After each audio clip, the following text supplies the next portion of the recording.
तो मैम, क्या हमारे सिस्टम में घुसा कोई वायरस हमेशा उसी में रहता है? दरअसल राजेश, वायरसेस कई श्रेणी में रखे गए हैं। कुछ रेसिडेंशियल होते हैं और कुछ नॉन रेसिडेंशियल। एक रेसिडेंट वायरस कंप्यूटर की मेमोरी में जगह बना लेता है और कंप्यूटर में शुरू होने वाली फाइल्स को इन्फेक्ट करता रहता है। इन्फेक्टेड फाइल्स के बंद होने के बाद भी ये काम करता रहता है। मेमोरी में होने की वजह से दूसरी फाइल्स को इन्फेक्ट करने के लिए इसे एग्जीक्यूट नहीं करना पड़ता, बल्कि ऑपरेटिंग सिस्टम OS जब भी कोई खास फंक्शन लोड या शुरू करता है, ये खुद सक्रिय हो जाता है। रेसिडेंट वायरसेस को हटाना बहुत मुश्किल होता है, क्योंकि वे एंटीवायरस या दूसरे एंटी मालवेयर सॉफ्टवेयर से बचने में माहिर होते हैं। ये खुद को सिस्टम के रैम में छिपा लेते हैं, इसलिए इस तरह के वायरसेस को हटाना काफी पेचीदा होता है। रेसिडेंट वायरसेस को भी 2 और उपश्रेणियों में बांटा गया है, फास्ट और स्लो इन्फेक्टर्स। नाम से ही इनके बारे में समझा जा सकता है। दूसरी तरफ एक non resident virus computer memory में न जाकर फाइल्स में ही जुड़ा रहता है। ये दूसरी फाइल्स को सिर्फ तभी इन्फेक्ट करता है जब इन्फेक्टेड फाइल्स को चलाया जाए। इन्हें एग्जीक्यूटेबल वायरसेस भी कहा जाता है। मतलब इन्फेक्ट करने से पहले उन्हें एग्जीक्यूट करना पड़ता है। रेसिडेंट वायरस की तरह नहीं, जो ऑपरेटिंग सिस्टम शुरू होते ही सक्रिय हो जाएं।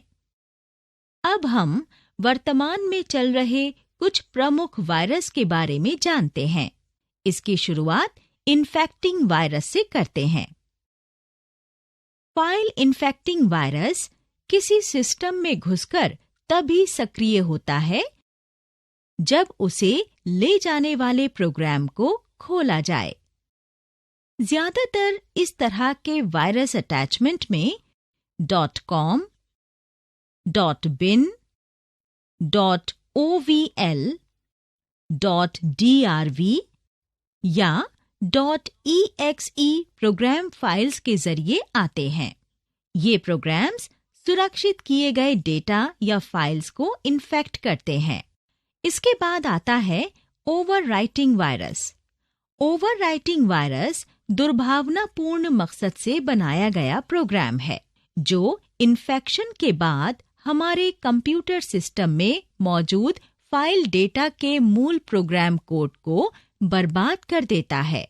आमतौर पर सिस्टम की मेमोरी में रखे डेटा को ओवरराइट कर देता है। बूट सेक्टर वायरस वे वायरस हैं जो अब ज्यादा उपयोग में नहीं हैं, क्योंकि आजकल के उपकरण फिजिकल स्टोरेज मीडिया पर कम निर्भर हैं। ये कोड को किसी फ्लॉपी डिस्क के बूट सेक्टर या हार्ड ड्राइव के पार्टीशन टेबल में कॉपी कर अपना काम करते हैं और कंप्यूटर सिस्टम को इन्फेक्ट करते हैं। स्टार्टअप प्रोसेस के दौरान वायरस को मेमोरी में लोड किया जाता है।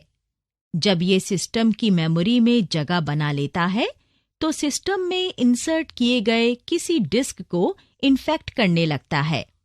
बूट सेक्टर वायरसेस के कुछ उदाहरण फॉर्म, डिस्क किलर, स्टोन्ड और माइकलएंजेलो हैं।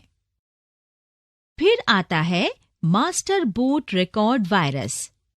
जैसा कि इनके नाम से ही पता चल रहा है, दरअसल ये मेमोरी में रहने वाले रेसिडेंट वायरस होते हैं। बूट सेक्टर वायरसेस की तरह ये भी डिस्क्स को इन्फेक्ट करने का काम करते हैं, पर वो बूट सेक्टर वायरसेस से अलग होते हैं। वो अलग-अलग जगहों पर कोड्स के रूप में रहते हैं। मास्टर बूट रिकॉर्ड इन्फेक्टर्स के कुछ उदाहरण NYB और NTEXE हैं। मल्टीपार्टाइट वायरसेस को पॉलीपार्टाइट वायरसेस के नाम से भी जाना जाता है। ये वायरस प्रोग्राम फाइल्स और बूट रिकॉर्ड्स दोनों को इन्फेक्ट करते हैं। इन वायरसेस को हटाना मुश्किल होता है, क्योंकि अगर बूट एरिया से इनको हटा भी दिया जाए और फाइल्स में रह गए तो ये वायरस बूट एरिया को फिर से इन्फेक्ट कर देंगे। यहाँ तक कि इन्फेक्टेड फाइल्स को साफ करने के बाद भी ये वायरस खुद की नकल कर सिस्टम को इन्फेक्ट कर उस पर नियंत्रण कर सकते हैं।